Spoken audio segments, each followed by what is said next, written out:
喂，你好，你们好, hello. I am a month late, but our meeting that was supposed to happen right after the Chinese New Year was snowed out. So I get to say my one line of Cantonese. Gong hei fat chai, gong hei fat choi, gong shi fat sai. Happy New Year to all of our friends in China and elsewhere. Year of the Tiger. And we're getting off quite aggressively in the Year of the Tiger. China Environment Forum, this is our first meeting in DC of this year. We had a big workshop in Nanjing in January on Lake Tai. And I guess for missing the meeting last month, we're actually having 4 this month. But we're starting off with a bang here with topic of U.S.-China partnership for climate action.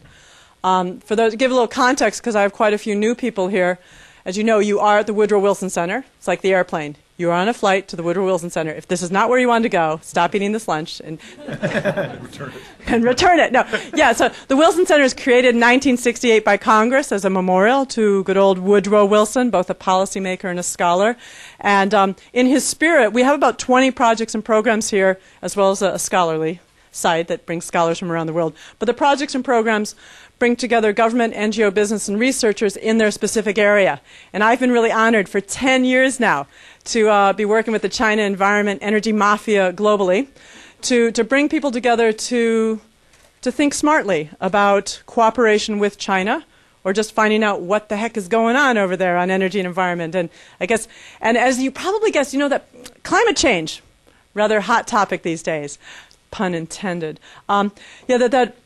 The China Environment Forum, we've done a lot over the years on energy and climate, and really happily, I like to always salute my funders. The Blue Moon Fund, Rockefeller Brother Fund, gave us some grants to really dig deeply on U.S.-China energy and climate issues, to really try to highlight what are the specific opportunities and maybe where there aren't opportunities. And I think, and today, you all are very lucky. Besides getting a free lunch, you get to hear from from people who are really working on the ground in China on U.S.-China energy and climate partnerships. It's a unique project, unique partnership as well, even within up here in the front.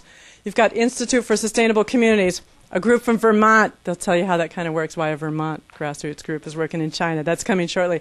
But a group from Vermont that has actually been working U.S., China, and Russia at the grassroots community level, looking for kind of solutions, working their way up on how communities themselves can act on energy and climate challenges. But they've partnered with World Resource Institute. Those of you in town here know them, that kind of gently policy wonky environmental think tank over there by Union Station. Amazing group. But they're very much, generally we think of them as doing research and making your little tools for analysis, right? The little bubble charts and stuff. But, but they've partnered together to try to work on finding solutions to some of the energy efficiency challenges and also questions of measuring greenhouse gases in 2 of China's most industrialized provinces, Guangdong and Jiangsu. And you have the bios. Time is short. But we are going to just tell you the order here. We're going to have George Hamilton, who's the president of Institute for Sustainable Communities. He's going to give you an overview about why this Vermont group is hanging out in southern China initially and going to take over China, eventually doing their great work, why they're there. And we also have Mel Rice, who he's also with ISC. He directs the U.S.-China Partnership on Climate Action. Details in a moment, but that was a project supported by USAID and also private business sector. And last but never least, a man you should know, and if you don't, you are now. Zhou Ji, who's WRI's China director, and he's been responsible for really kind of helping WRI kind of network in with the Chinese agency research centers. Your bio should be like 5 times as long as it was on our little thing here. People's University researcher who has, he has practical experience. He's not an ivory tower type, focused on energy. And in fact, he was a negotiator at the UN climate talks in the past, just recently retired. That hat is now off. And he took off that hat and put on probably about 3 more. So your job is to eat quietly, listen attentively, and ask really, really good questions when they're done. We're a quick presenting shop, and I'm going to hand it on over to George. Great. Thank you, Jennifer, and the Woodrow Wilson Center. Jennifer was an early advisor, actually, to our launching our program in China and his incredible network of people, and many of them, I'm sure, represented in this room. The U.S.-China Partnership for Climate Action is a 3-year public-private partnership, as Jennifer mentioned, that's funded by USAID at the rate of $6 million and about $3.5 million from the private sector, and we expect that to grow. I'm going to just introduce you to ISC and the project very quickly, and then turn it over to Mel Rice, who's the director of our program. Mel has 25 years experience working as an engineer, working on environmental health and safety, energy efficiency, and climate issues in the industrial sector, most recently for GE, where he served as their EHS leader for their center in Shanghai. So he brings a lot of very good understanding of these issues and technical knowledge.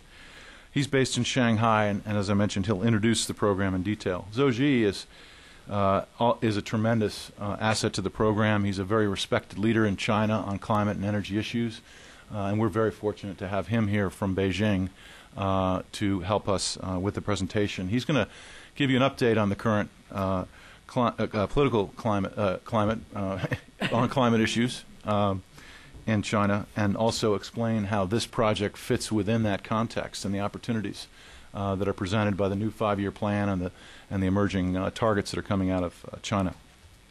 In the audience today with us are experts from WRI and ISC, mostly gathered here, I notice. If you could just raise your hands. This group over here can help us answer any technical questions that come up. Also, a few members of the ISC Board of Directors are here, some of whom, like our board chair, Steve Ramsey, sitting at the end of that table, as chairs tend to do, played a key roles in the development of our China program. So they're also great resources for questions. For the last 19 years, the Institute for Sustainable Communities, which was founded by the former governor of Vermont, Madeline Kunin, a very progressive leader who believed very early on in the power of sustainable development. Over that time, over that 19 years, we've worked in about 22 countries, helping communities develop lasting solutions to pressing local problems in a wide variety of areas. And about four or five years ago, the ISC board concluded that climate issue was one of the most important issues of our time, and launched an initiative to accelerate local climate solutions, starting in Russia, but also in the U.S. and China. Now we're very much focused on the U.S. and China. Our expertise is in building capacity of local institutions and leaders, building non-traditional partnerships between government, university, nonprofits, Chinese, Americans, people that aren't used to working together. We find that that's a great way to stimulate innovation, and not to mention integrated solutions where different perspectives can look at economic, social, and environmental aspects and develop more lasting solutions. We believe in civic engagement because if you get people involved in the issues, they tend to support tougher decisions. Resource efficiency, water, energy, right now mostly energy, but maybe water in the future. And we're very strong at developing public-private partnerships, as we've done in China, and in very strong project managers. And Mel is an exceptional project manager, one good example of that. In the U.S., we are organizing a series of climate leadership academies. We had one at Harvard last June. We had one in Chicago. We're about to do one in Washington, D.C., and eventually we'll do one in another part of the country. And these are focused on different topics to connect practitioners working at the city level in the United States, helping them to accelerate energy efficiency actions and climate-related solutions. So, for example, in Harvard, we did a project for 18 U.S. cities, including New York, San Francisco, and many of the large ones, focusing on connecting different actors within a city that could, by working together more effectively and accessing best practices more efficiently, can scale up energy efficiency actions, taking advantage of the recovery funds and other resources that are now available. We expect these academies to continue. They're a great way for us to collect best practices and to build a network of successful practitioners. These are, when I say practitioners, I mean people that are working every day to try to make this stuff work, and that who are inspired by solutions by others, and who are willing, don't have the time to sift through a lengthy website or a huge amount of material, but when they meet with another practitioner who's actually succeeded in this area, is highly motivated to act, and that's what we're stimulating. Steve Nicholas is in the back of the room there, and he's the leader of that effort, and as well as oversees our China work. About 3 or 4 years ago, when I met with Jennifer when we started off on launching this program in China, one of the points she made and others have made is that the biggest challenge in China was not so much in terms of the policy sphere, although obviously there's areas of improvement, but they actually have pretty decent policies and targets. The challenge really is implementation at the provincial and local level, and how to build the capacity to cut through some of the barriers to implementation and to get real meaningful results on the ground. So we, over 2 years, we took about 5 or 6 trips, met with about 100 agencies and organizations and businesses, and constructed a strategy. And if you could just, you got it up there already. Great. You're good. This is the Guangdong Environmental Partnership, which is our first project in China. It's focused, as you know, on a very industrial province. It's considered the factory to the world. There's more manufacturing jobs in that province than in the United States, so it gives you a sense of the scale. It's about the size of New England geographically. And through a variety of conversations, we constructed a program in a number of different areas designed to build capacity and strengthen partnerships between different actors critical to achieving results in the area of environmental health, climate issues, energy efficiency. So the first area we focused on is business, and I'm going to elaborate on that story in a moment. But we're focusing on strengthening compliance in the industrial sector and helping them improve their energy efficiency and greenhouse gas measurement and reduction. And I'll explain that more in a minute. We're also working with provincial and municipal government leaders to improve their governance practices, information disclosure, citizen engagement, and enforcement and compliance issues. We're working on 3 or 4 demonstration projects at the street level, so the sub-municipal level, on community-based energy efficiency strategies, so how to connect different players within the community to get more traction on energy efficiency and other emission reduction strategies. And then finally, and this is an often overlooked component, but we like to include it in most of our projects, which is linking to a curriculum and teacher training in the schools. So K through 12 education, we're partnering with the teacher training university, the most prominent one in South China Normal University, on developing a curriculum and piloting in schools energy efficiency and environmental health and climate-related curriculum. So that's just sort of the overview of the Guangdong program, which is really a foundation for the PCA program, which you'll learn about in more detail in a minute. But I'm just going to pause for a moment and give you one example and tell you a story about how we developed the Environmental Health and Safety Academies in China, which I think gives you a good example of how we seek to leverage opportunities. And also, you'll learn more about it in the PCA because it's a central point of that project.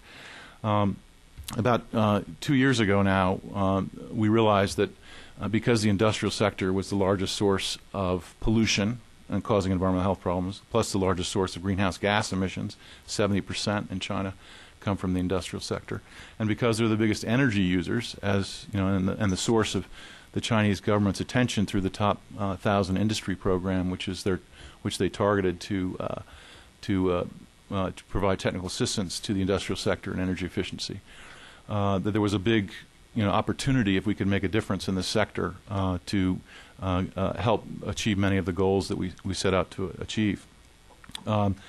And so we, working in partnership with GE, thanks to my board chair who had a long history of working at GE and a very top official there, we were able to assemble a co-chair meeting with GE and the Institute for Sustainable Communities in Guangdong, where we brought together representatives of many multinational companies with a supply chain in Guangdong. Because in Guangdong, this is the factory of the world. This is where a lot of the material, a lot of the supply chain is based, and also in Jiangsu and some other areas, but Guangdong had quite a big presence. So we asked them the question, what is the single most important factor that determines that a supplier that you audit for environmental health and safety practices, what's the single most important factor for determining follow-through, systemic follow-through on those audits? Because the problem is they do these audits and then they walk away and nothing ever happens, or they correct the one thing you point out and not anything else. And because there's not a culture of compliance in Guangdong, there's not a real strong enforcement of environmental policies, really one of the greatest incentives for these companies is the multinational companies who buy their products and put pressure on them to make these improvements. So they have a lot of leverage, these multinational companies. And so that's why we approached them in the first place. So we developed this. When we learned that this was the problem, and there was not enough people qualified in Guangdong, or probably throughout China, that had these skills. The answer was that these companies had was the single greatest factor was having a manager within the factory who not only understood the technical issues, but also knew how to implement management systems and advocate for change within the factory. So these skills in these factory managers. And the management systems piece and the advocacy piece was lacking. And whenever a company found someone with those qualities, they would hire them immediately, and then they would be hired away immediately. And so it's a constant turnover of people with these skills because they're so highly sought after. So we said, what happens if we expand the pool of these people with these skills? And that would be a huge benefit to addressing the issue. So working with these companies who donated much of their curriculum around environmental health and safety and all of the international best practices, we raised some. GE Foundation was very generous, and Citi Foundation, and many other companies contributed to this effort both financially and through technical support. We established an environmental health and safety academy at Sun Yat-sen University, which is a prominent university in South China. And it's attached. It's not within their bureaucracy, so it can actually become self-supporting. All of the revenue that's raised is channeled back into the center activities, which is very important for sustainability. We developed this business model, where not only is it the best environmental health and safety management training you can get, it's also the most affordable. So it's about 3 or 4 times less than many of the consulting firms that offer similar training in Guangdong. So SMEs can actually afford to attend some of these trainings, which is very important. It's a core curriculum, so you have about 12 to 15 courses that you take to be certified. And these are a variety of areas, 2 to 3 day courses, so they can be scheduled around the workplace. And then within them, there's training on energy efficiency, and soon to be, will be in the new program, and Mel's going to talk about it, how we're going to actually expand and improve, with the help of Lawrence Berkeley Lab, the energy efficiency training. And then we're also going to be working with WRI and improving the GHG measurement and reduction training as well. So we'll be infusing in this curriculum these very important elements. And then when the Chinese government learned about this training, because it hit a chord with them, because they said, this is the stuff we need. The Ministry of Human Resources and Labor, or Social Security, I guess is the new name, Human Resources and Social Security, has, on their own initiative and their own funding, are developing a national certification in environmental health and safety management based on the curriculum of our academy.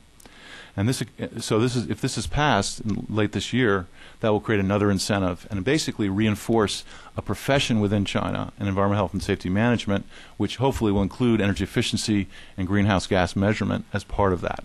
So you can see the kind of path we're on. We're trying to create cultural change in the area of compliance in China. And I'm sure that I'd be happy to answer any questions on that. Mel can also elaborate, being an expert on this area. But I just want to give you that one example of the kind of work that we're doing there. Thank you. Okay. Okay, you're going to introduce him? Okay. We want to applaud you. Just applaud him a second. Come on. Yeah. He's doing great work. And gives time to switch on to the PowerPoint, too. That's the other reason we applaud, too. And introduce Mel for us. Okay. I already told you about Mel's background, but Mel has been on the job for about 6 months. And he's been organizing the launch of the program, is off to a terrific start. And so Mel, take it away. And Mel, if you can make sure the mic's pulled close, because we are webcasting. So. Okay. First of all, thank you, Jennifer. It's very great to be here. Thanks, everyone, for attending this meeting. It's so good to see so many of you here.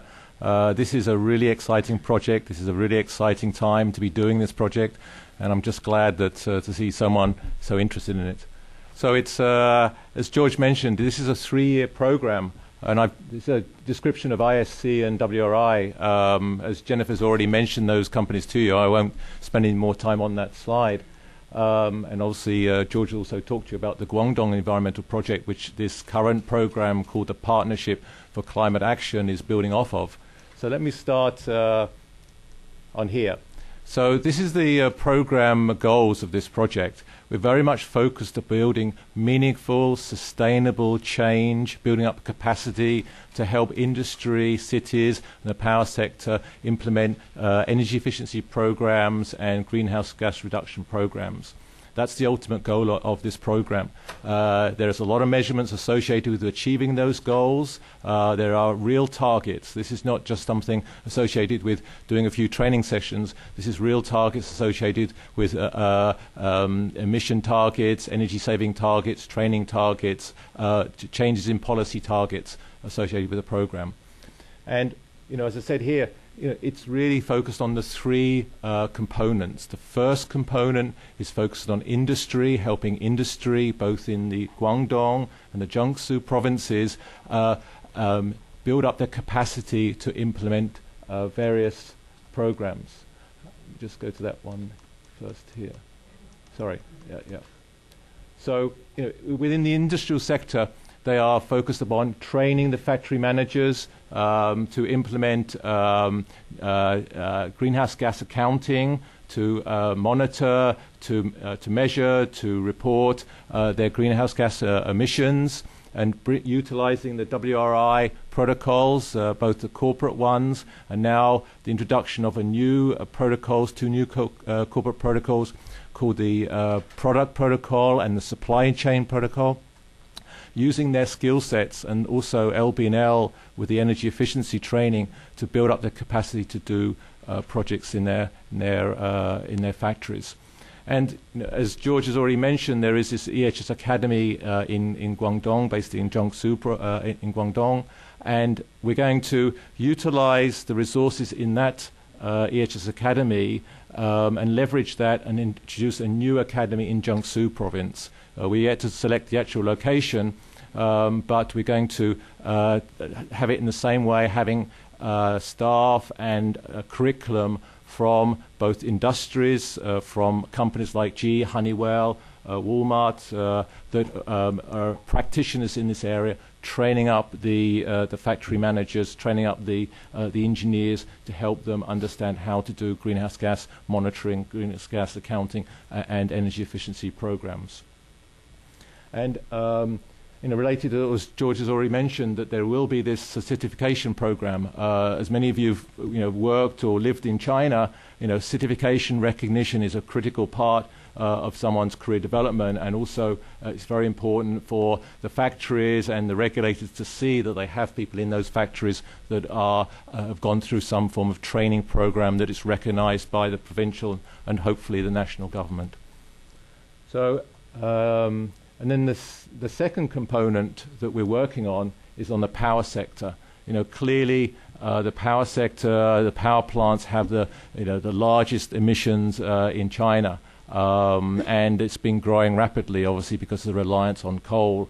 And if we can help them change behavior, help them get access to particularly financial approaches to investing in new technology, investing in low emission technology, then that's going to obviously make a tremendous impact in slowing down, and I think that's what we're here for, slowing down the amount of emissions that China is predicted to emit in over the next 10, 20 years. And we're working with specialists in this field, both from the US side and also from the China side, and you'll see the list of partners later on. But we're working with an organization who has people who've worked in the US utility sector, has a lot of deep knowledge of how to make change and how to implement programs, particularly something associated with what they call the efficiency power plant model, where you aggregate together a number of different projects to bring it to a financial institution which is attracted to finance a new investment in the change of technology. And then, also working with Lawrence Berkeley National Labs, building up the training courses and helping the utilities, the regulators to understand how to implement projects. And then the third component of this exciting program is focus on the cities. Cities are growing incredibly rapidly in China, as you all are aware. And the amount of buildings which are happening there, the infrastructure, the demands on the road systems, the cars which are being purchased at the time, this is a huge area that needs to be focused on. So we're working with 5 cities in Jiangsu province, 5 cities in Guangdong province, and helping the practitioners in those cities implement new programs, providing them with resource guides, providing them with best practices which have been learned primarily from the US about how to implement programs. Not just the US, but other countries as well are providing inputs, but predominantly the US. And also it's sharing best practice as well. There's a lot to be learned from what they're doing in China to help us here as well. And the work will be done through these climate leadership academies, which George mentioned earlier, that's been road tested, pilot tested here in the US, been proven to be a great success with the practitioners because it's no better than having 2 sets of people dealing with the same issues day in, day out, to put them together and help them to solve their issues. And so there'll be a lot of more collaboration between the US and China on these issues moving forward. Let me just go back up. A couple of things I mentioned, I forgot to mention here. I think George mentioned already. This is a 3-year public-private funded program. That's also very important because we have $6 million from USAID and currently 3.4 from businesses. But it gets businesses engaged in this program as well, and they're obviously seeing the benefits of that, both from seeing the improvement in their supply chain, reducing reputational risk, but also ability to engage in potential market opportunities as well. So that's important to see that combination working cooperatively. It is designed to address the 10-year framework, the collaboration between US and China moving forward, and so that builds upon the 10-year framework goals and objectives. And as I say, the outcomes are very clear and measurable, and regularly reported up to the agency in terms of what we're achieving through our programs. And we will have a monitoring evaluation staff person going out there and verifying that the activities we've done through our training, through our best practice sharing, are actually being truly achieved in place. And I think that's really important to demonstrate that what we've done is of benefit. I think that's the main topics I wanted to mention here. Obviously, everyone knows where we're working in Guangdong. Jiangsu, it's a highly industrialized area along the Yangtze River Delta, very close to Shanghai. A lot of the factories in Shanghai and the other cities like Suzhou, Wuxi, going out to Nanjing, highly industrialized. So there's a lot of development going on there supporting the growth of Shanghai. Here is an example of some of the targets I mentioned here. There's 13 in total. I just took a couple here to show you. But those 2 targets there just show you, equivalency in how much taxes would be taken off the roads over that period of time, putting it in real terms.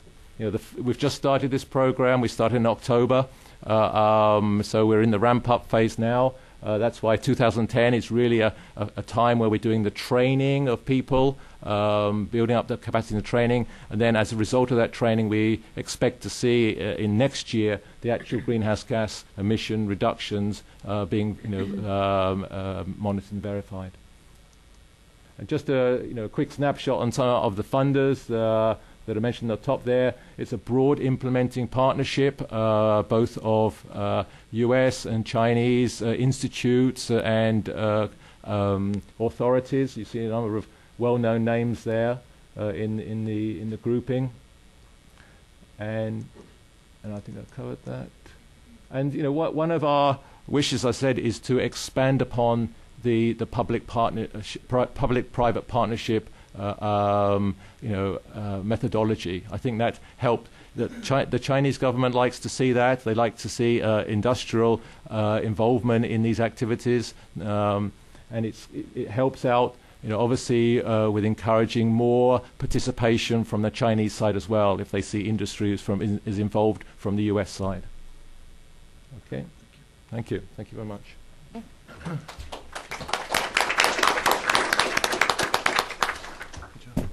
So, Zhou, what about the current Chinese political context and its relationship to this project, and what are the opportunities you see? Yeah.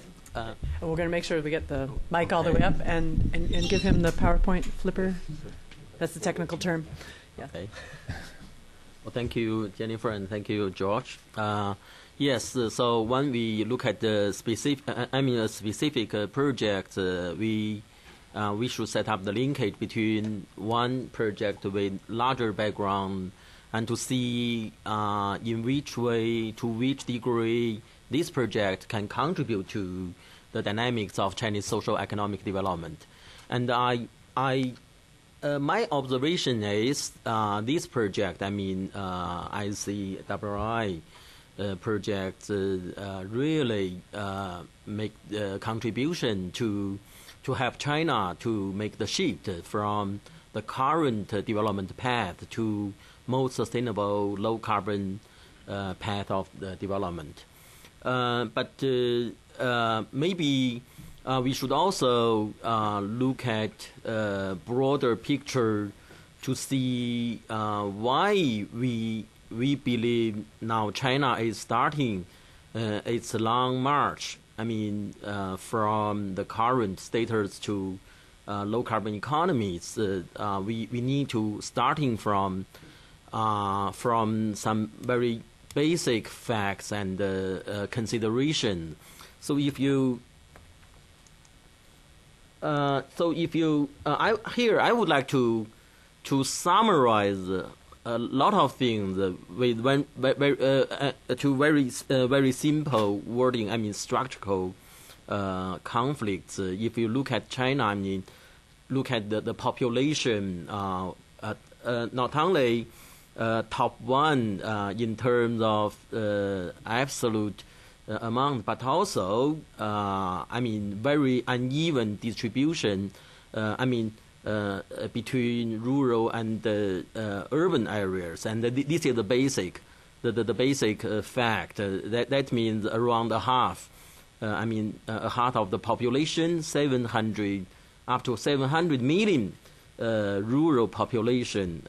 When we talk about rural population, it's totally different from the understanding of the rural population in the United States or in France or in Germany. So in China, rural population means in terms of social security, I would like to say most of the rural area, they have zero social security. For health care, for children education, for unemployment, for pension. So this is the one basic fact, and the other fact is rural population. They have very limited access to electricity, to energy service, to safe water, to sanitary system. So, and given this big picture, we will also look at the increasing income gap. When we celebrate the achievement made by China in the past 3 decades, in terms of GDP, in terms of high tech, and many high rises in rural, in urban area, we should never forget. The income gap, increasing income gap, it becoming a real challenge for the development of social economic development. It's not only something related to moral, but also related to realistic operation of the economic system. When we complain our economy rely on investment too much, and then the consumption contribute too little. Actually, behind that, we should see. The effectiveness, effective demand of the market is very limited when the increasing income gap, and also when we describe the uneven, structural problems in China, we should also look at some economic sectors. Take power sector as an example. Take iron and steel sector as an example. On one hand, you can see very advanced cooperation, like for example, like Baogang, like Bao and Steel in Shanghai, or like Huaneng Power Corporation. So they are very powerful. They are very rich. They have very advanced technology. But on the other hand, we also have a lot of medium and small enterprises in manufacture sectors, and they continue to employ very out-of-date technologies and very polluting, but they do contribute to employment. By my knowledge, over 70 or even 80% of employees, they work for small, medium and small enterprises. But this is the picture for China, and so when we think about energy issues, when we think about resource issues and the environmental issues, we should not go apart from this picture, from these realities. And furthermore, recently we in China we are having the National People's Congress annual meeting in Beijing, and I just those days I just searched some intervention by the representative of the National People's Congress, and I try to summarize what's the top concern for the moment. But certainly I know this is the only source I observe for the moment. You can also find multi sources to reflect the top concern in China. So here I found the first, the price of real estate. The housing price seemed to be the top concern for normal Chinese people, and the other one is healthcare, and the third one education, and then corruption, and but what make me feel exciting is low carbon economy. Low carbon economy has been on the table, and a lot of people. A lot of representatives of the People's Congress, they pay more and more attention to low carbon economies, and read the questions like this: say, what does it mean by low carbon economies? What's the way to reach low carbon economies? What the opportunities and the challenges to build up low carbon economies for China? So. Those are some basic facts and the basic I would like to say basic ideas come from those basic facts. The other facts, in an international perspective, I would like to say most of the Chinese policymakers and scholars recognize the fact that the accumulative emission per capita, carbon emission per capita, it seems to be, today's problem of climate change is derived from the accumulative emission, and also most of the Chinese colleagues would like to cite the data on emission per capita. But I know there is a different understandings. Some people in international community would like to emphasize the absolute total amount of emission, country by country. And in this sense, China is top one emitter. But actually, it's a matter of equation, say the total emission equal to emission per capita multiplied by population. And as you know, China is top one, not only the top one emitter, but also the top one country in terms of population. And in terms of per capita emission, it's around the average of the world. We're number one here. Don't you forget it. Yeah, I know that. I know that. But what's the implication of the per capita emission? I mean, given the currently available technology, given the currently available infrastructure system to support the economy, given the current lifestyle. So those of things will be very closely linked with emission per capita. And no need to say there are some other things, I mean, geographical natures and energy endowment. For example, in China, I would like to say coal dominates the primary energies, and maybe this is the only country, I mean, relying on coal so much.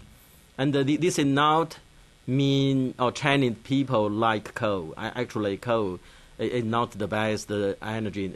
It's dirty, it's so carbon intensive, so sulfur intensive, particulates intensive. But if you look at the reserve of the primary energy, I mean, we Chinese people is not so lucky. I mean, to have reach of natural gases and the petroleum, but a lot of coal beneath our foot.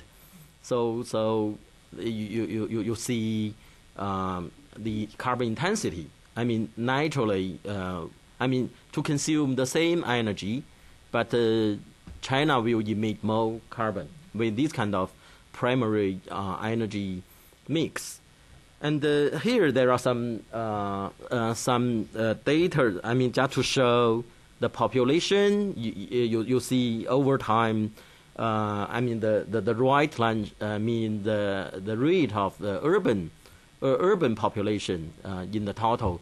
So it's increasing, and it had been expected in the coming decades the proportion of urban people will become higher and higher. And this means we have a pressure to deploy the intensive construction of infrastructures and housing.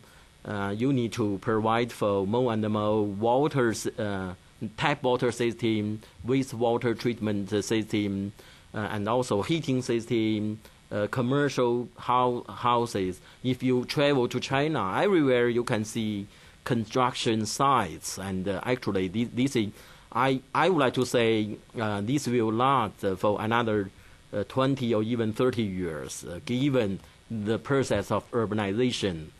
And this shows the difference, I mean, among provinces, I mean, from east to west. This is the household consumption expenditure. And if you look at the comparison, I mean, the left hand show the consumption by urban people, and the right hand show the rural consumption expenditure for rural households, and you can see very significant gap, and then different colors show the gap between provinces or regions. I mean, the blue, from the blue to green. This shows from east to west. So you can see I mean, I would like to say the gap is larger and larger. This is the real trouble for Chinese economy. And those years there is a debate, say if we China now is in a crossroad, say maybe you repeat some lesson or some experience in Latin America, in 1970s or 80s. So there is a possibility, I mean, for China to go in that way, and how to avoid escape of investment, how to keep the social stability, and how to make the economy most sustainable, not only in environmental terms, but also in social economic terms. So those are some real challenges in front of us. And you can also see this is the gap in terms of carbon emission per capita. I mean, you see the darker areas; those are the most intensive most intensive emission areas. And you can also see this is carbon intensity distribution. That means emission per GDP. And you see in northern China or western China, the carbon intensity seem to be higher. So it's very easy to understand first the economic structure. I mean, the northern, if you look at this area, this is Shanxi province or Inner Mongolia, and they are very coal-rich provinces, and along with that, most of the power plants built there, and then they export electricity to eastern part, but they just emit a lot of carbon, sulfur dioxide, and besides these also, we understand that not only by source endowment, by economic structure, but also by the stage of economic development. Say for those areas and eastern part, I mean Shanghai, Jiangsu, Zhejiang, and Guangdong, they are more developed, and I mean in terms of service sectors, in terms of technology, in terms of human resources, and then their economy rely on technology, knowledge, and the high value added production, and in that case, their carbon intensity seem to be lower. So these also show the. Show carbon intensity is a matter of development, and these figures just show the relationship between carbon productivity, or you can also understand it as carbon intensity, with the human development index. And we have statistics here. Say for this area, Beijing and Shanghai, I mean. Zhejiang, Guangdong, they have high carbon productivity. That means they seem to be to have better performance in terms of low carbon economy. That means higher carbon productivity. Say to produce 1 yuan renminbi or $1 with lower carbon emission. But if you look at this area like Qinghai and this one is Guizhou and Ningxia, I mean those western provinces. They have lower human development index, and meanwhile lower carbon intensity. By saying that, we would like to say actually the fact is. There is no fundamental conflict between human development and high carbon productivity. That means low carbon economy should, the direction of low carbon economy should be consistent with a long-term development goals of China. So, and given those facts, we can reach some very basic ideas, very basic ideas on climate change. I mean, in international perspective, we have an idea developed. Develop the countries first. Given the accumulative emission contribution to global warming, given the capacity, technology, financial resources, it's sound to be developed country should take the first move, and this had been agreed by the political and the legal foundation. United Nations Framework Convention on Climate Change, and we reached the agreement. International community, all the considerations of the collective action should be based on this convention, and if we go apart from this convention, I cannot imagine. How we can work together on climate change, and the second basic idea is development first. Say, given the basic facts, especially around 700 million rural population, their living standards, their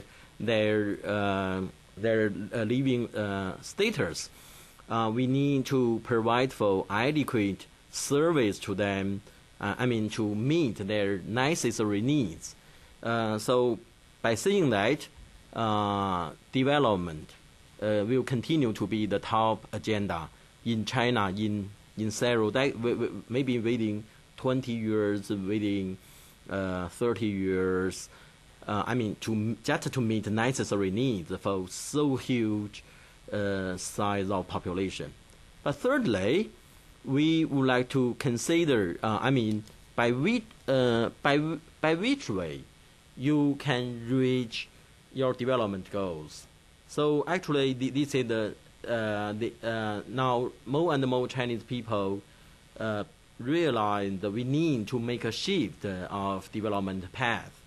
From energy-intensive pattern to more sustainable development pattern, and that means Chinese own interest, Chinese own benefits request China to make this shift. Not only we are not allowed to repeat the conventional development pattern developed country has experienced in the history. We need to find a new way. We need to find some innovative path. To reach our development goals, to meet necessary needs for such a huge group of people. But we need to do that with higher efficiency. And then we can see the dynamics of Chinese climate policies.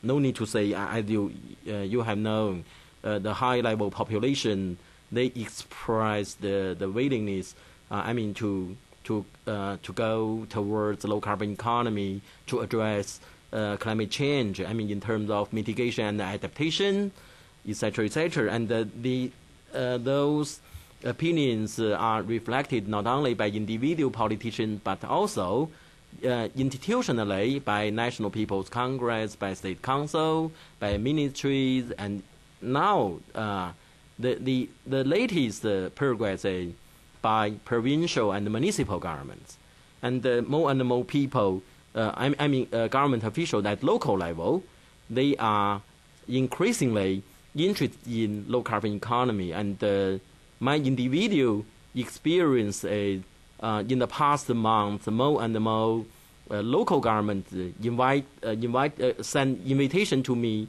say, "Hey, Professor Zhou, please come to us, tell us what I mean by low carbon economy, how to plan, and what's the way, and what's the opportunities, what the challenges." So I got more and more invitation, but certainly. It's too. I feel too busy. We need you cloned. Yeah, okay, we can share the lecture to them.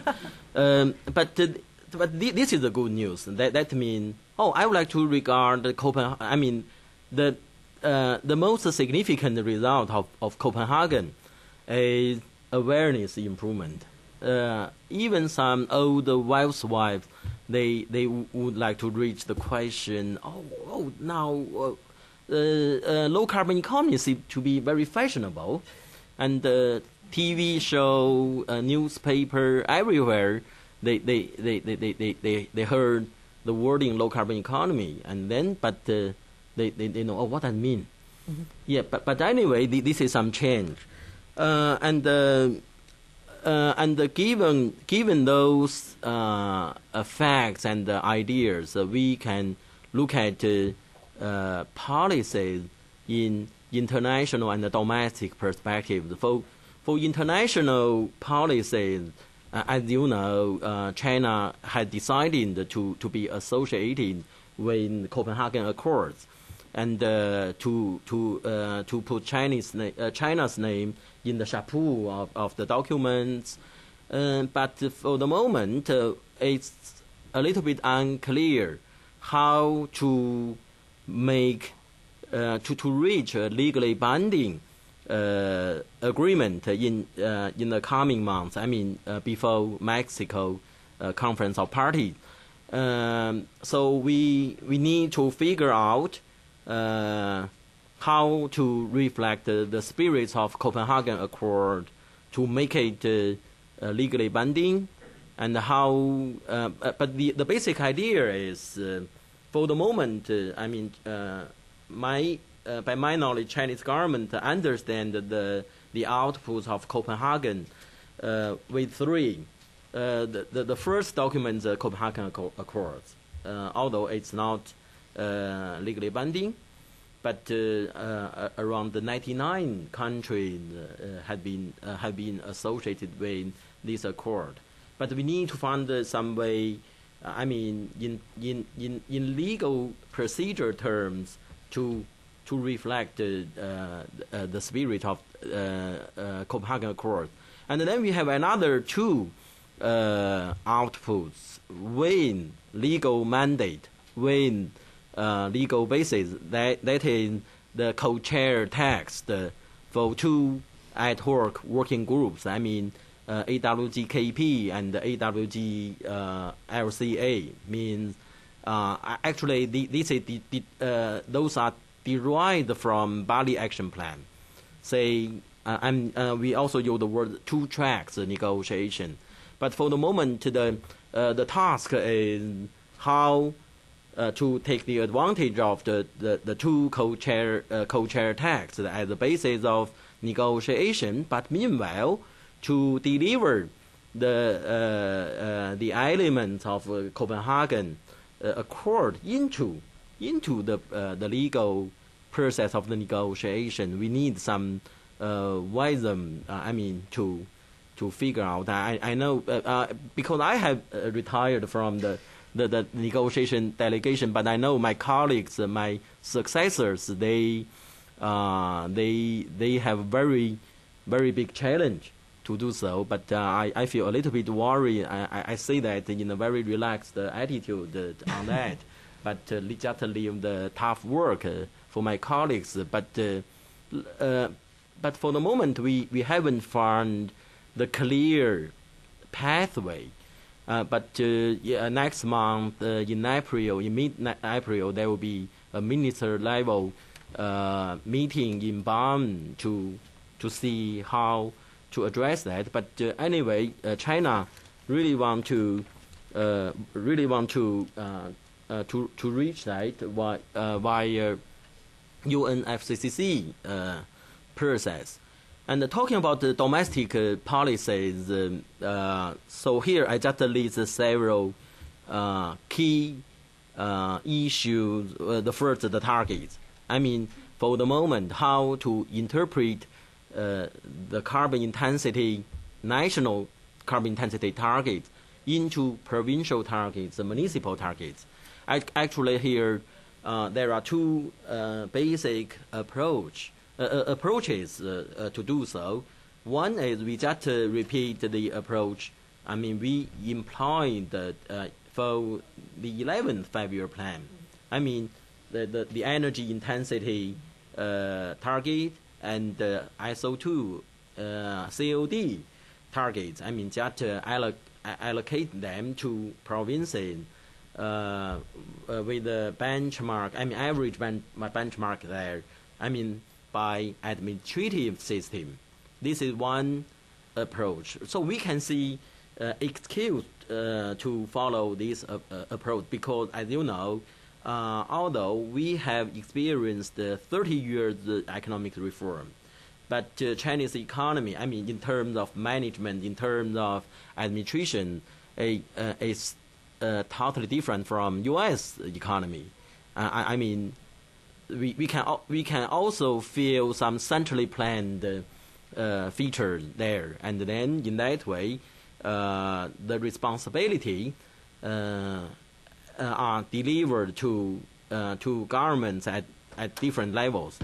And the other fundamental approach is, I mean, we just take a sectoral approach. I mean, not deliver the targets to provinces and the municipalities, but to different sectors and to the key enterprises. Say several thousands of enterprises, they can account for 70% or 80% of emission load. Why we read another approach? Because with the long-term perspective of policy roadmap. So we need to read the question like this. If China, I mean, in the future, I do not know how far it is, but maybe 10 years, maybe 20 years, I mean, if China will introduce to cap and trade system in the future, and if we do have a long perspective like this, and I would like to say the current system to assign targets will limit, we will provide for some barrier to go towards that direction, because you just divide the carbon market. I mean, it's hard to imagine to sell Shanghai municipality's quota to Jiangsu as a neighbor. It's very hard to do so, and then the market will be very divided, and then we cannot expect high efficiency and the full role of the carbon market. So the two approaches means different pattern of policy, different model of the policy. But for the moment, there is no clear solution. But my judgment is maybe, at least for the 12th five-year plan, maybe we just repeat the experience for 11th five-year plan.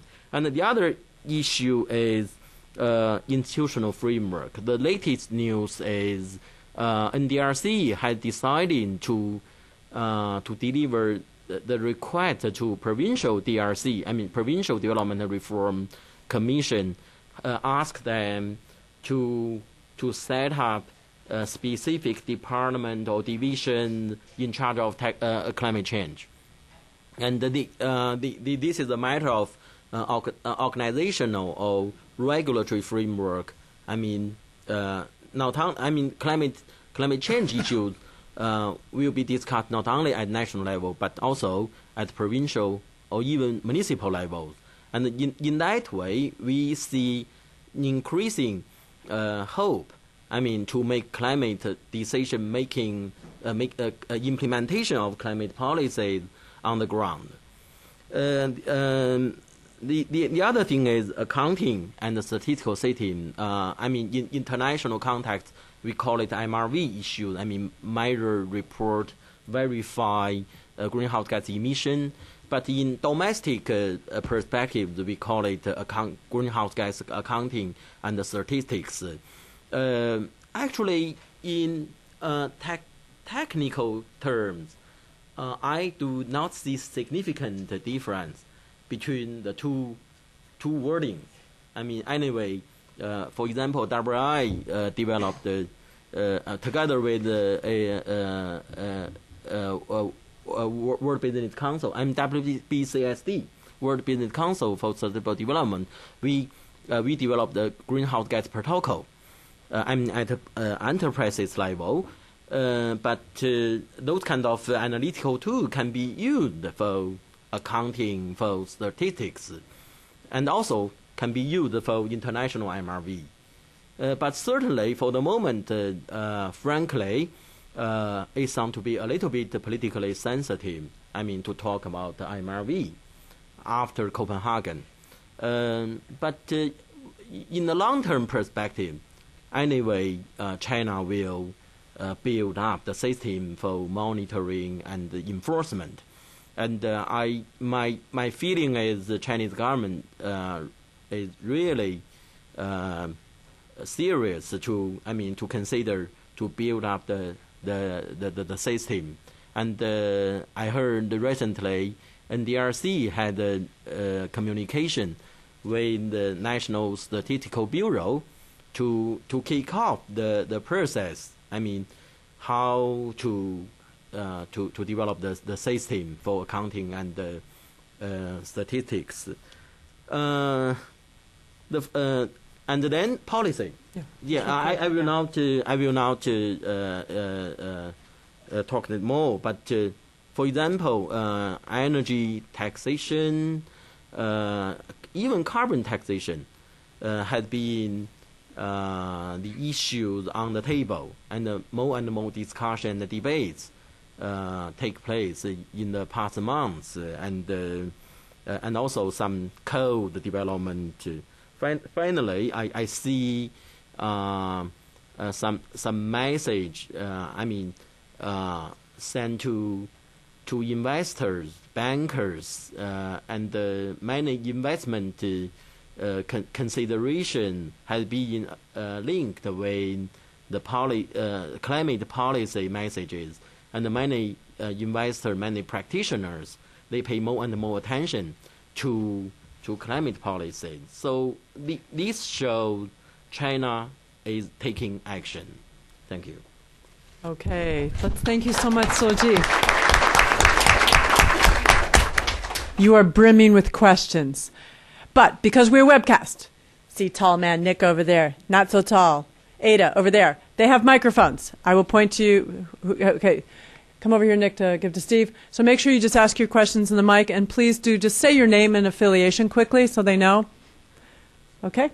And we'll keep it we've got about 50 minutes. Let's make good time. Good use of it. Okay. Thanks, Jennifer. And thanks to the speakers. I'm Steve Wolfson from the U.S. Environmental Protection Agency and the EPA China Environmental Law Initiative. And I heard some very positive messages today about, particularly in the area of greenhouse gas accounting and greening the supply chain. My issue has to do with the first of those, and it's greenhouse gas accounting. And I'm wondering how our speakers see that as playing into this issue of reliability of emissions, greenhouse gas emissions data in China, which has become kind of a political obsession here in Washington, and whether there are incentives for distortion created by the cadre evaluation system or for other reasons, and then if so, how do you address that issue? I think the ultimate solution is to make China become developed country. So this is a sign. I mean, China is still a developing country. If you look at the statistics of GDP, so it's messy. So as you know, I mean, we have different approach to do the statistics of the GDP, and they cannot meet together. So, and to have reliable data, reliable reporting system, reliable statistical system, I would like to say this is a matter of capacity building. Mm-hmm. So we still need time to build up the capacity to make very reliable reporting system, measuring system. And this is why we are keen to introduce, to make contribution to capacity building with this project, together with our colleagues from IC and also many other colleagues, this is very important. And before China, China has, it's so big. The economy is so big. We have thousands and thousands emitters there. And if you want to make reliable MRV system, and first you need to have adequate budget to do so. You need to have reliable techniques and technology to do so. You need to build up a culture, a trust to do so. Not only international trust, but also, the trust between local government and the central government, between enterprises and the government. So this is not something taking place in one night. So we continue to need time, and also, but certainly we should not stop. This is not the excuse for art to do nothing. But in contrast, we have to speed up our work. To do capacity building, to develop standards, procedures, etc., etc. And maybe Mel, do you have something to add? This project, I think, may make contribution. I was just going to echo all of the sentiments that Professor Soji just said. It's all about capacity building. We can have great tools, and we are developing these great tools with the greenhouse gas protocols. But we need to get them disseminated. We need to get them utilized, with qualified, well understood practitioners. And that's the purpose of this program, to leverage what we're doing in 2 provinces, and with the expectation and hope that it will be spread throughout the country. And people will see the benefits of getting well-qualified, well-trained people using comprehensive tools. And I would just add a small point, which is that the Chinese, our Chinese partners, seem to be very eager for these models. Measurement is not an issue. It's really more the verification, the third-party verification issue, that is the one that they're really is sensitive. And if I can just ask a totally rude question, but like you've got 3 years, clock's ticking, in terms of the greenhouse gas. Where do you think? The trajectory of where you're going, where you've gone already in the last few months? Do you see? The willingness seems to be there. I think, Soji talked about the political willingness is there too. All the cards falling together. Do you see that at the end of the 3 years that we can think smartly about scaling up? Obviously, it's a big job, and we'd like to continue this work in some fashion. But I think that our approach is really to develop these tools and develop the capacity of our local partners so they can carry on this work at the end of the project. So in that sense, the work will continue no matter what. So. Okay, good. All right, some other questions. They're waving their arms. Ada, let's go over that side and then this side, okay? So Nick, give it to her. So then you ask right afterwards, okay? And we'll have quick, succinct questions so we cover lots of people, okay? Paris Huang from Voice America. And I actually have 2 questions that I guess all the panelists can answer, mostly for Mr. Zhou.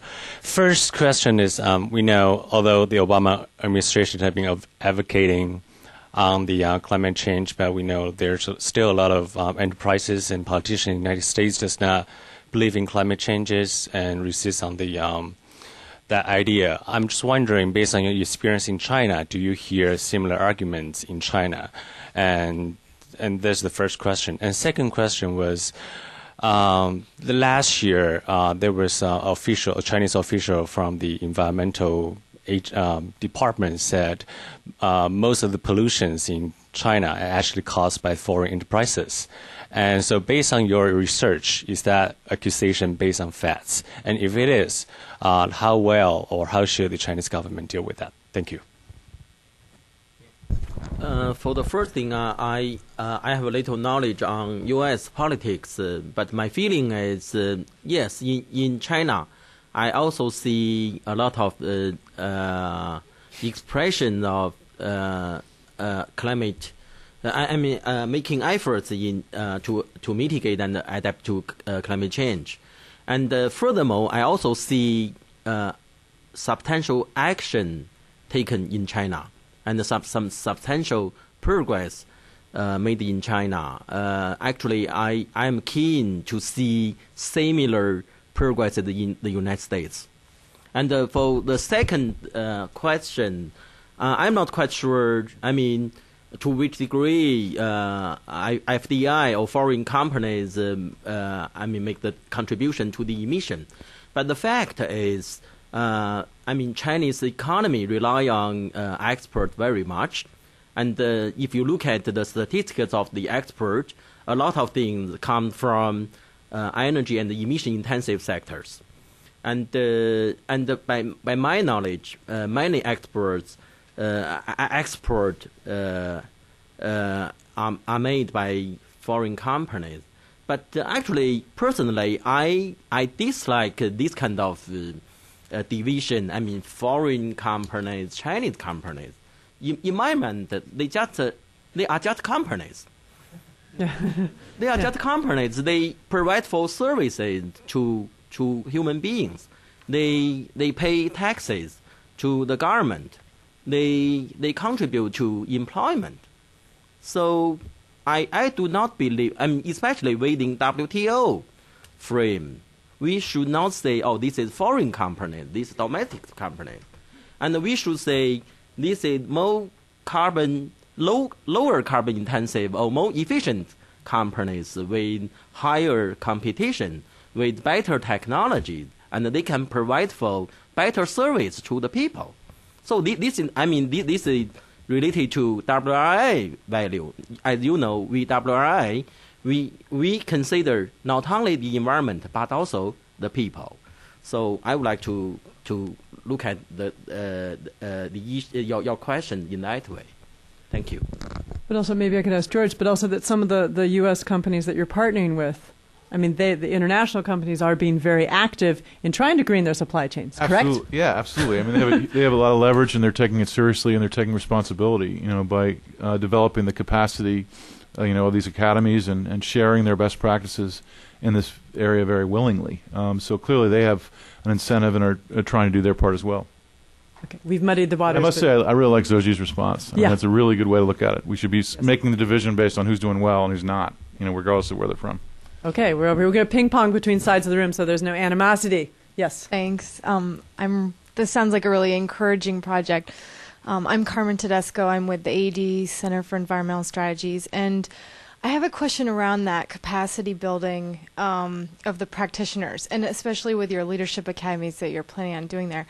And it was addressed a little regarding the consumption mentality and the culture around consumption, but I just wondered if you could talk a little bit more about engaging on the community-based level, the people who you want in these sessions, and if they see the incentive, or if you have to basically really show them a strong incentive like you may in the U.S. I'm just curious about that. Well, I'll take a stab at that just because, the Guangdong Environmental Partnership is focused more on those issues, but we may get into it more in the new program.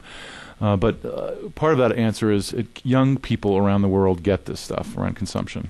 So one of the reasons we focus on K through 12 education, and we really look at those issues, the impact of our actions on the environment, and understanding the material consumer consumption issues. That's where we raise it in that context, and that's a way to reach the parents, and it's a very powerful incentive.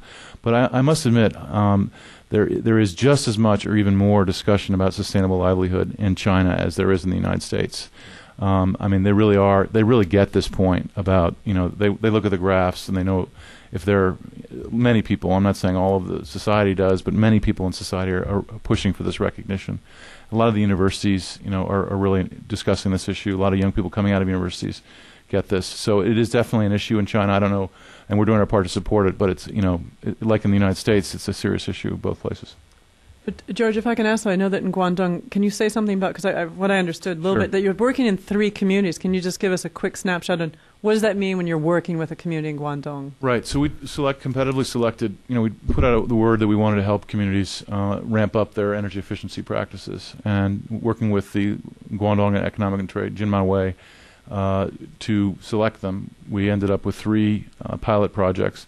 And we're really we assembled multi-stakeholder teams trying to connect the different key decision makers within a community, and then to have them work together on in a joint way to scale up these activities. And some of it the education project is really much linked to this because we're working in pilot schools in the very same pilot communities, so you can make the links between the schools and the community work. But yeah, these issues of consumption come up. We're helping. Each strategy each community develops its own strategy that we tailored to what their needs and priorities are. So actually, Matthew can maybe talk a little bit about what each of them have chosen. But they're all grounded in this. How to build the capacity within that community to do more and more of this kind of work. Do you want to add anything, Matt, or no? Is there interest in what the communities are actually doing? They're in charge. Well, we'll come back to on this side of the room. Can you, Ada? This side of the room, start thinking who's going to be your. So, Jido from CSIS. I'd like to know what specific kind of use of clean energy technology do you believe has comparative advantage in Chinese market compared with, let's say, Japanese and European clean energy technologies? Wanted to ask which U.S. technology can have comparative advantage as a matter of business of technology transfer. Yeah. Okay. Okay. So actually, this is a matter of a technological roadmap to reach low carbon economy. As you may know, I work for two organizations. World Resources Institute, and meanwhile, I keep my professorship at Renmin University based in Beijing. And my team at Renmin University, we just recently we conducted a project to develop the scenario. Emission scenario, technological roadmap, and then we identify 6 key sectors, including power sectors, transport sectors, building sectors, iron and steel sectors, cement, petroleum, chemical, and the 6. And within the 6 sectors, I would like to say the emission from the 6 sectors account for 70% of industrial emission and 50% of the total emission of China. And then we screen over 388 sources of technology. And based on that, we just check the information on abatement potential, emission abatement potential, the abatement cost, etc., etc. And then we choose over 60 sources of technology, including, for example, CCS, as a future technology, and currently, for example, ultra supercritical, we can disseminate right now. So there is a deployment. What we should do for currently available technology, it's a matter of dissemination, and what should we do for demonstration, for premature technology, pre-commercialized technology. And then what we should do for R&D, research and development for future technologies like CCS, like solar and fourth generation of nuclear power, etc., etc. And in that way, we have a roadmap over time, and then sector by sector. So I cannot tell you which technology will be the most important. It's a mix, it's a combination, it's a system. But I would like to say, for the moment, if we do want China to reach peak, sometime, say, 2030 or 2035, we have to rely on CCS. Otherwise, with all the driving forces, increasing of population, urbanization, and primary energy mix, etc., etc., we cannot reach peak of the emission without CCS. But certainly, the following up question is the cost. The cost will be very, very high for the moment. But certainly, I do expect that the learning curve of this kind of technology can go very sharply down. So this is what we understand on technology issue. But for transfer, we can rely on two fundamental channels. One, market. I mean, with conventional international investment, I mean FDI, and also international trade, including IP trade. But I would like to say this channel work, but not enough.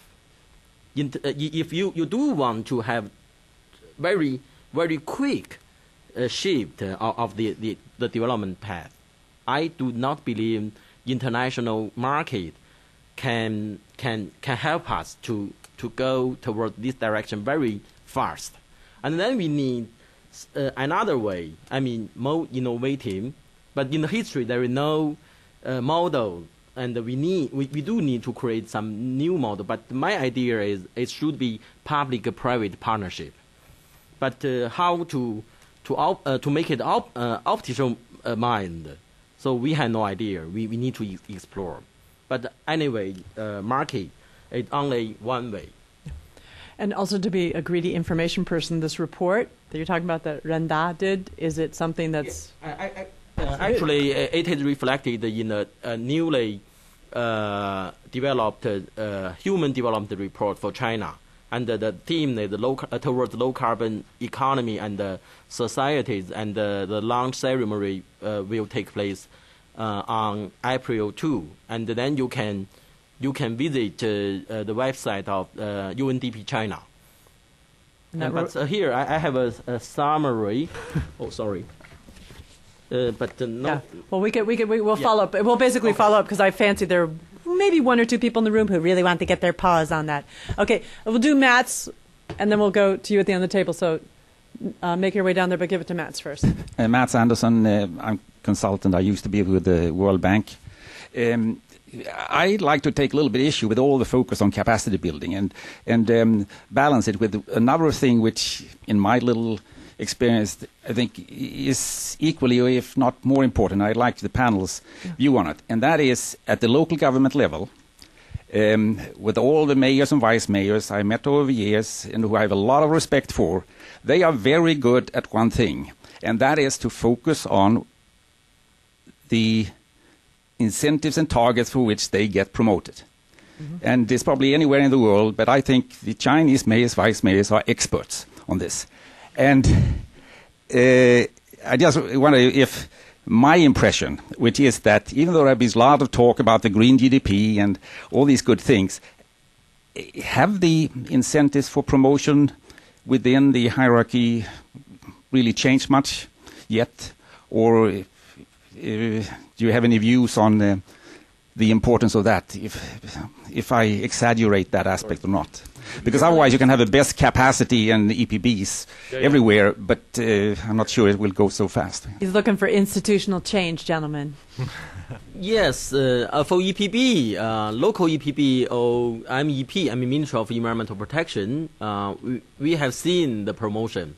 I mean institutional authorities, in terms of institutional authorities.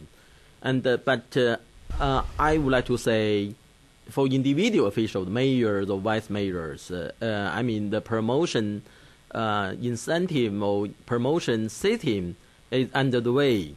I mean to become real incentive. But I would like to say the fact is, for the moment, I haven't seen some mayors, I mean promoted because he or she has a very good environmental performance. But there is an increasing sign to show if you cannot conduct a very good environmental performance, you will have less and less hope to be promoted. This is my observation. But again, I would like to say, on paper there are some change. Yeah. And for some special case, there are some change. But in a broader range, we continue. I mean, we need time to see significant change. This is the process. Any other comments? No? Okay, ping-ponging it back here. Hello. Hi. My name is Rachel Shannon. I'm with Schreiber Translations. This is more of a personal interest question, if you don't mind. Here in the United States, there's been a large grassroots movement to improve agricultural standards, specifically with supporting local farmers and the use of organics. There are several players in the U.S. There's been some tension, for example, with big agricultural lobbyists and the movements that are going on there. I just wanted to know what the movement is like in China in support of climate change for helping local farmers. Some of the reading materials we had highlighted various stories from them. And what's the opinions and involvement on behalf of perhaps average citizens, farmers, local government, as well as agricultural companies? So actually, I'm not expert on rural issues and agriculture sectors, but my feeling is, for most of the farmers, they have very limited knowledge and awareness of climate change issues, and so this is why we need to improve their awareness. But as you know, for China, I would like to say the problem of development, somehow is the problem of farmer. If we can change the farmer, change their living standard, change their awareness, we can make China developed. So, I expect the process of urbanization can make significant change. First, to make farmers become urban people, in terms of lifestyle, in terms of infrastructure, enjoyment, etc., etc., and they have better access to information, to education, and then we can expect more on them. And then here, again, education will be very important. I know many NGO have done a very good job. To educate girls, to educate mothers in the family, and then to make their children more civilized, more well educated. And in that way, gradually we can change their awareness, their vision, and then they will follow a new lifestyle. Any comments? I would just like to add that, I'm not an expert on this area either, but anecdotally that food safety is obviously a huge issue in China, and that drives a lot of interest in organics and getting from local sources that you can trust. We also know of a lot of NGOs working on this, particularly in the rural areas around developing a market for organics. So definitely it's happening there. I just don't know the extent of it. I should know, too, that where they're operating, your first stop in China being in Guangdong.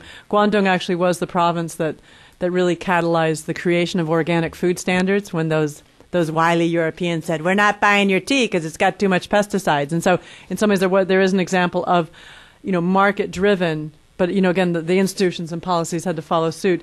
At the end of April, we will have some NGO folks from China come in, and I don't have the exact date yet, nailing it down, who are working on sustainability issues in more rural areas of China. And you could, we have topics on this, but yeah, it's mainly the NGO sector working on that, but good question. Some other questions out in yonder. Okay, in the back row here.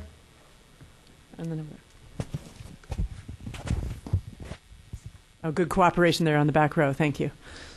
Hi, thanks. Luna from University of Maryland. I used to intern here. So, actually doing the graduation thesis about Chinese investment in Africa's extractive industry. And in recent years, this topic is really hitting. And there are a lot of debating about how U.S. and China could cooperate on this issue to help Chinese investment in Africa to have a more environment-friendly investment, and also involve the community, and also develop local economy. So my question goes to both Mr. Zhou and to American speakers. How do you foresee this cooperation in the future? Yeah, I think maybe the first thing is China should learn experience and lesson from industrialized countries, because they have longer history to invest in Africa and other developing countries to analyze what advantage and disadvantage they have had, and what's the successful experience, what's the failure lesson, and based on that, we can consider, for example, to develop some code or criteria for investment, for investment project approval, and for project assessment. So we can do a lot, and I know not only United States but also some international development bank like World Bank and also ADB. They have developed some experience and some procedure to do environmental impact analysis, assessment, and social impact assessment. I think we can cooperate at least for those issues, if not all. Yeah. I would just like to add that I'm aware that the U.S. Agency for International Development is in discussion with MOFCOM about sharing experiences in this area. So I don't know how that's going, but I know that's happening now. So. But also USAID has in two of their regional projects in Southeast Asia in terms of like timber protection and also wildlife trade that they've pulled. You know, they've been doing it in Southeast Asia. They don't have a mission in China, but they've pulled China into these processes, and the Chinese have been quite interested in terms of stemming illegal wildlife trade and illegal logging. And while that's not Africa, it's a very important step because it's starting to build the capacity of these institutions within China that haven't really had to deal with this before. Okay, I'd like one comment as well. I mean, there is an opening up in China as well, and more transparency coming on. There's much more companies which are reporting sustainability, corporate sustainability reports. It's a transitional phase. I mean, it'll take time, but more and more companies are having to open their development projects to external evaluation. There is obviously the institutional requirements of investing in Africa in large projects, but also the public are starting to ask questions. Other major investors are starting to ask questions, and more companies in China, Chinese companies are wanting to report what they're doing in a good fashion. Okay, great, excellent question there. Catalyze. I have a question right here. My name is Sarah Hudson. I'm an intern at the Woodrow Wilson Center here. And my question is, in your presentation, I heard the different speakers speaking about two very distinct approaches to environmental reform. One was, Mr. Zhou, you spoke of the 5-year plans and the top-down approach from the government, and then I also heard community-based initiatives and bottom-up approaches, and I was wondering how you think that these approaches can work together, or how they might conflict in some ways. Okay. And maybe in the context of your own projects here, right? Yeah. No, this is why WRI and IFC are a match made in heaven. Yes. I mean, WRI is really the experts on policy in the greenhouse gas emission area, and we're focusing more on capacity building and the bottom up. But I also think that this is a really excellent time for this kind of initiative, because the biggest problem, in my view, in China, again, is around policy implementation at the provincial and local level. So we can identify the barriers at the municipal and the provincial level, and help with WRI's help reach out to the policymakers in China and help them understand some of these barriers so that they can then revise the policy. And likewise, WRI can help us how to understand the policy so that we can. So it's a really good connection that way, and I think it's a good time for this mutually beneficial approach. Okay. Got some another quick comment? Okay. Yeah, I think the two approaches should be complementary, and I think ISC-WRI cooperation is a good model. I mean, to make two approaches complementary together. And but again, you guys are but two NGOs, and one thing that you mentioned at the beginning in terms of wanting to scale up, you want everyone to copy this, right? Yes. Yeah. And steal this.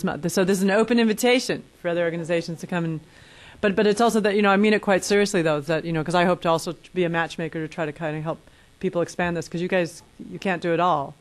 Yeah. Is there anything that you might want to say, because we just have a few more minutes, and Mel, you've been kind of quiet, like the quiet Beatle George Harrison here. Is there anything that you yeah, that was like George who? But is there that you'd like to tell me about in some of the challenges, because you're working in the newer part of the project for ISC in terms of in Jiangsu. Are you meeting some obstacles, or is it basically, are you like, so gee, everyone wants you and ask? Yeah, I mean, there is a great demand for what we're doing. I go back, and next week we have a training course. We had it open for 35 people. There's 60 people subscribed to this course. There's a lot of interest. We're past the why we need to do this. It's the how and the what's that we're doing it.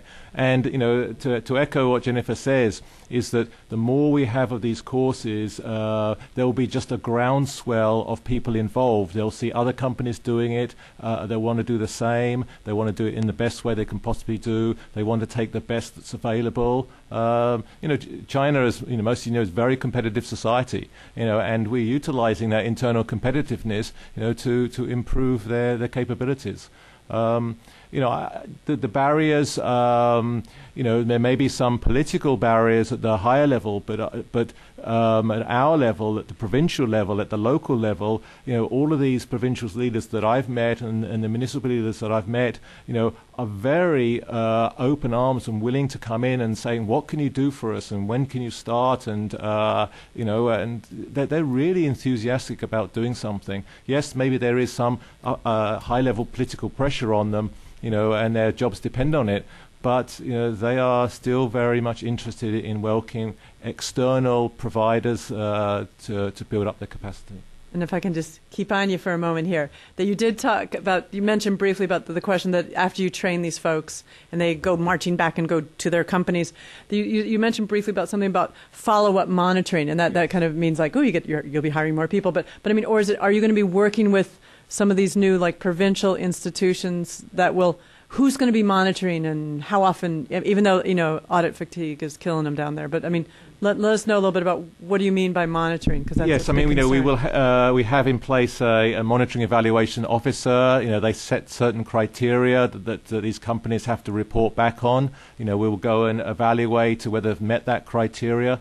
We will set the bar at a level that, that makes sure that whatever they do, is appropriately accounted for. And we're building up the capacity. The purpose is not to keep this work within our organisation. Yeah. It's to spread the capability externally for other people to evaluate what they've done and understand it. So it's a sort of a continuation of spreading the capability to evaluate when have I met the criteria, when have I completed my accounting correctly, mm-hmm. Has the return on investment of my energy saving program been appropriately accounted for. So it's okay, the chair's curiosity has been satisfied. I open it up back to you guys. Some other questions? Come right here, because I can ask questions. Because I'm in charge. Yes. Hi, I'm Gayatri Datar from Dahlberg Global Development Advisors. We're an international development consulting firm. Thank you so much for your time. It's been really fascinating. One thing I'm wondering about, I know that there's clearly a lot of actors involved as you look around this room in this, in sustainability issues in China. What would you say are the key gaps in terms of, either sectors, geographies, types of interventions that aren't being addressed currently? And where do you think the really key impact areas are? I would say there's clearly geographical differences in China. Where we're working are, the industrialized areas, and these are early starter provinces. These are provinces which, in many cases, have started to adapt their activities, and we're going to leverage that. We're going to help them move forward. And then the other provinces which are, less developed, we want to see them through these leadership academies coming in there, sharing best practices, and them internally doing it. So I think one of the challenges is the geographical exposure to development that's gone on. That's what I see there. I would just add that our project and our strategy has been driven by where we're going to get the biggest reductions in greenhouse gas emissions. So we focus on the industrial regions for that. And I agree that I think the issues around consumption, that was brought before, geographic, agricultural areas, the rural areas, building a political base for change in China, all those kinds of things are where the biggest gaps are. And And that I'm mainly getting that from Soji. So do you want to add from our conversations? Is that it? Okay, he agrees. Okay, some other quick. Got a question right here. Maybe Ada can gently grab this woman. Thank you. I'm Michelle, and I'm a student from Tsinghua University in Beijing, but I'm now interning with the International Fund for China's Environment here. My question is, I had a brief look at the research that Professor Zhou was conducting with your team, and it mentioned about there would be a very high cost if China wants to realize the emission decreasing target. So, considering you mentioned about the large population in the urban area, so what kind of implication of such a high cost mean? Yeah, so the high cost means so we will have much high opportunity cost. I mean, suppose you are the financial minister for China, and then in your budget, annual budget or 5-year budget, you have 100 there, and then you need to make the decision how to allocate the fiscal budget. I mean, to allocate them for rural people's social security, it will be very huge, and to allocate to R&D investment for CCS, it's also very huge. Mm-hmm. And then you need to make a decision. So in this sense, I would like to say the cost is very high.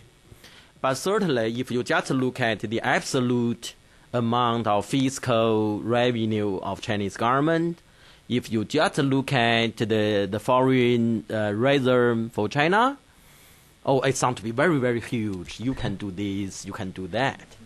But if you remember, we have 700 million people without social security, without adequate access to safe water. And what decision you will make. So this is what I mean, very costly. I mean, with relatively low income level, I mean per capita income level. But certainly, together with the increasing income level, you will not feel its cost because you will be able to pay with your higher income level. So it's relative concept. I mean, when we say it's very costly, in our mind, I mean, in 2020, 2030, what's the income level for the whole Chinese people?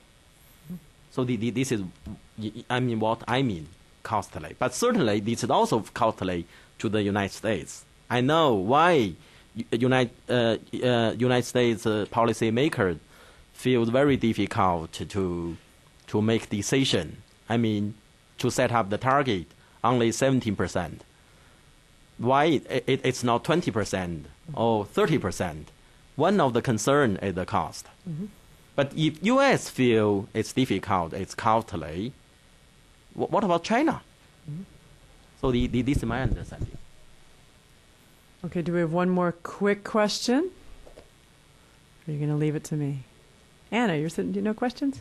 Well, I need a mic. You need a mic, though. Because I missed part of it, so I don't want to ask a question that was already covered. Okay. But we're going to ask it anyway. Closes out. Quick, short question. Anna Bertel from the Congressional Executive Commission on China. I had a question for George and Mel. I didn't know if any NGOs were attending your workshops. Mm-hmm. Training. Is there capacity being built to understand this as well? Because there aren't too many Chinese NGOs that actually work on climate and energy. Right. And I think we're pretty much aware of all of them because we've met with all of them several times, and we do invite them to our trainings, and many of them have done trainings for us, particularly in our community-based projects. But definitely, we're looking to engage NGOs, and I mean, we believe in bringing together NGOs, government, business, universities, etc. So we will look for every opportunity to include them. Who are the NGOs, if you don't mind sharing? Well, Shining Stone did a training for us with the community-based energy efficiency. GEI, well, they're not a Chinese, and I could think of more if you. Yeah. Well, it's like the pressure's on, but it's a. There's a long list.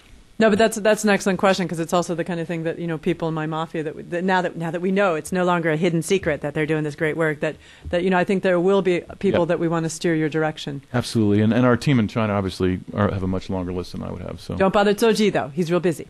Right. All right. So being someone, I first of all, I want to tell you that I want to thank you guys, because also that you kind of reinforce that I have the best job in D.C.